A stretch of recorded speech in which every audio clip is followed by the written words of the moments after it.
Vous venez tout juste de rentrer dans un magasin d'art créatif et là vous avez un coup de cœur pour les crayons de couleur et vous ne voulez pas faire d'erreur avant de vous lancer. Et là, une dizaine de questions vous viennent à l'esprit.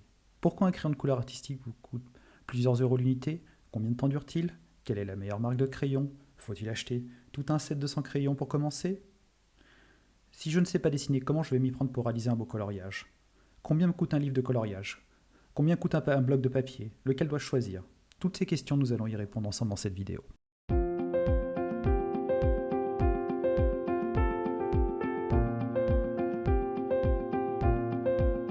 Dans la première partie de la vidéo, nous allons répondre à la question « Dois-je utiliser des crayons de qualité artiste quand je débute ?» Les crayons de qualité artiste se trouvent dans les magasins d'art créatif et se vendent près de 4 € l'unité pour les luminances 6901 de Caran d'Ache. La différence se fait sur plusieurs points avec un crayon de qualité scolaire, comme les Crayola. La qualité du bois utilisé, par exemple du cèdre de Californie pour les luminances 6901.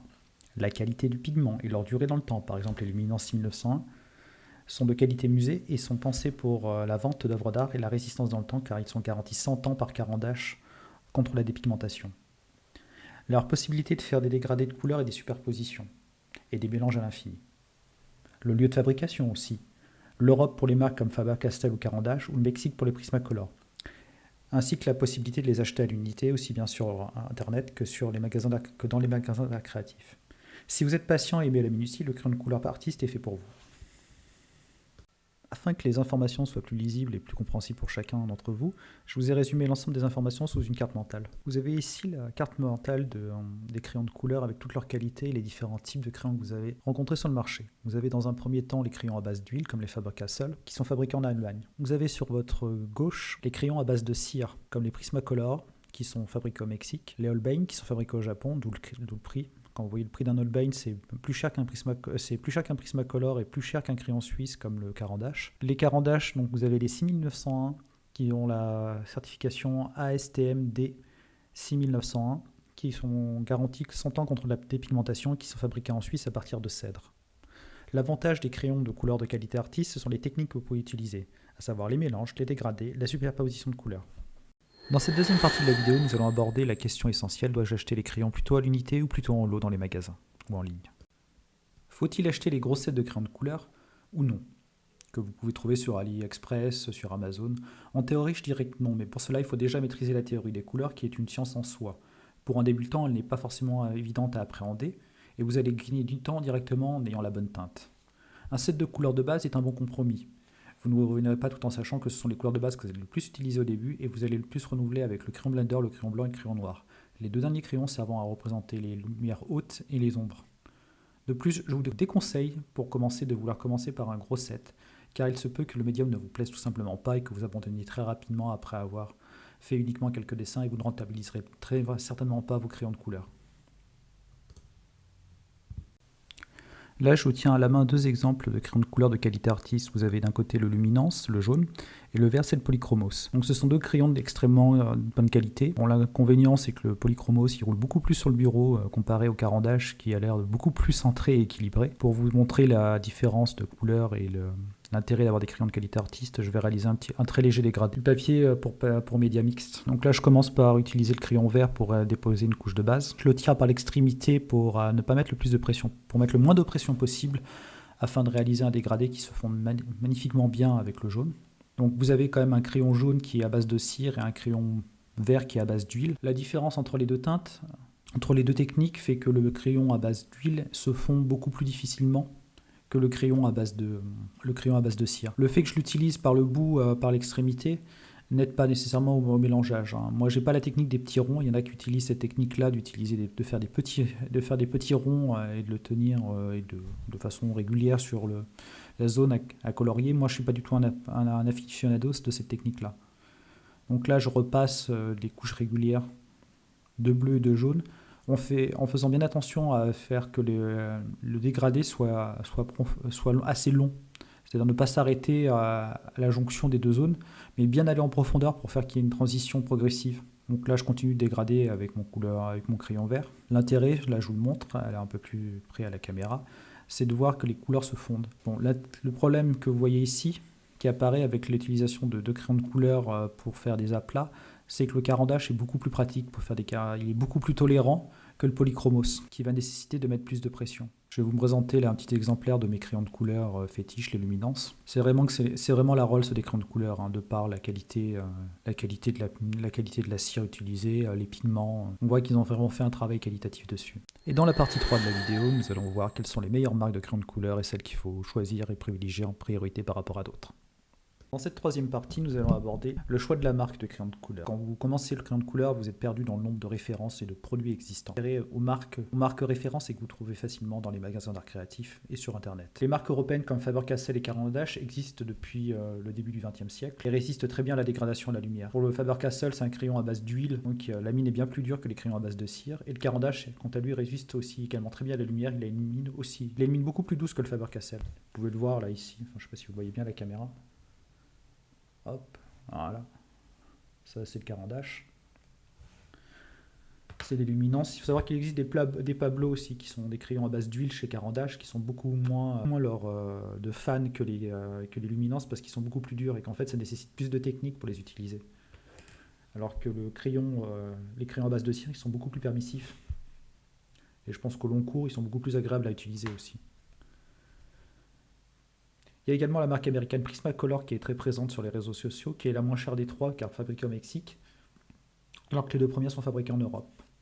Et la plus chère du lot, c'est la marque Holbein. C'est une marque japonaise qui est extrêmement luxueuse, dont le coffret en bois vaut 1000 € parce que, de par les frais d'importation. Il est important de noter que la plupart des artistes utilisent plusieurs marques pour compléter les qualités respectives de chaque crayon.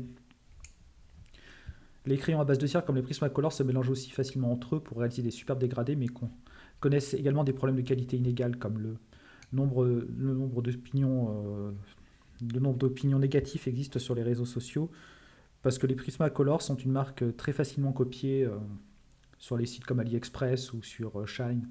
Vous pouvez trouver des Prismacolor à des prix défiant toute concurrence, mais il y a énormément de contrefaçons.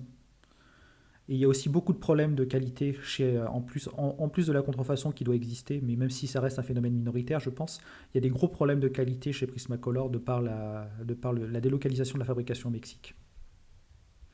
Moi, je vois régulièrement des avis sur les réseaux sociaux de gens qui se plaignent de la qualité des Prismacolor depuis qu'ils ont changé la fabrication qui avant était en Angleterre, je crois.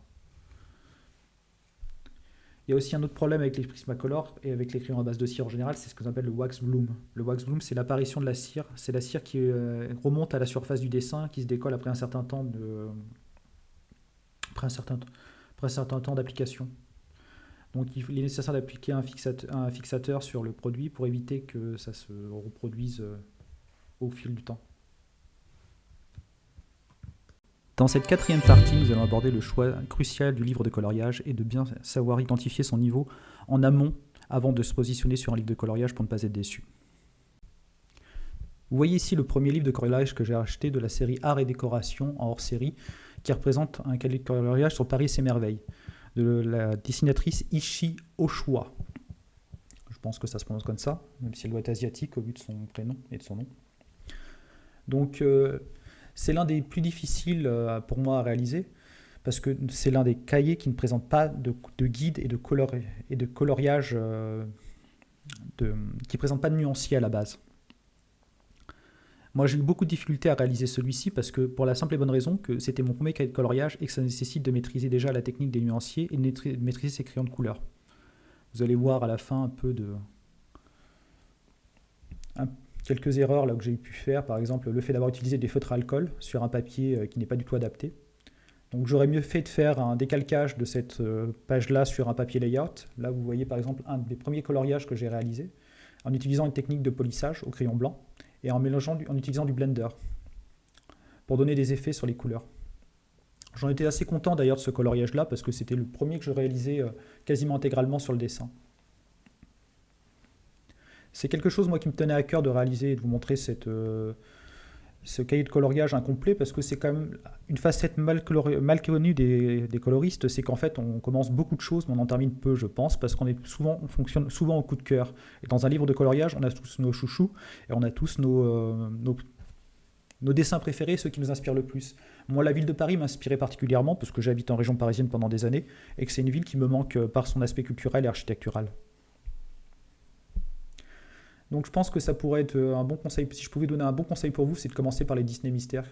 D'ailleurs, je prévois d'en acheter un prochainement. Le tome 3 avec Alice aux Merveilles, les Disney classiques.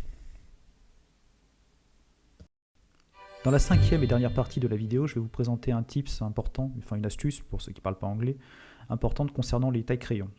La dernière astuce et dernier point de cette vidéo, c'est le fait de tailler les mines de vos crayons. Donc d'utiliser un taille-crayon professionnel ou semi-professionnel comme celui-ci. C'est le DAL 133. Bon, l'inconvénient de celui-ci, c'est qu'il est tout petit au niveau du réservoir et que vous allez vite l'utiliser très rapidement si vous coloriez plusieurs heures. Si vous coloriez 15 heures, passez 15 heures sur un coloriage, vous allez passer votre temps à vider la poubelle du taille-crayon. Moi, j'ai vu que le caran-d'H électrique était à plus de 100 €, donc moi, c'est quand même un investissement pour du coloriage. Donc, vous voyez deux exemples de mines qui sont... Un exemple de mine taillée et de mine non taillée. Là, vous avez la mine non taillée. Donc, vous voyez, la mine est aplatie, là-dessus. Là, la mine est déjà beaucoup plus pointue.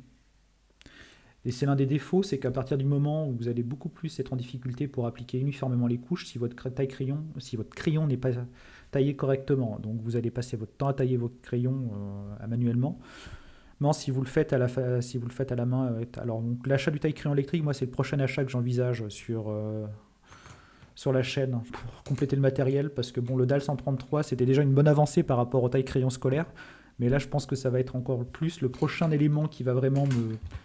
C'est le prochain élément qui va vraiment me motiver pour continuer à travailler et à m'investir sur les crayons de couleur, c'est l'usage du taille-crayon électrique. Parce qu'au quotidien, c'est vraiment une plaie de devoir passer son temps à mouliner sur du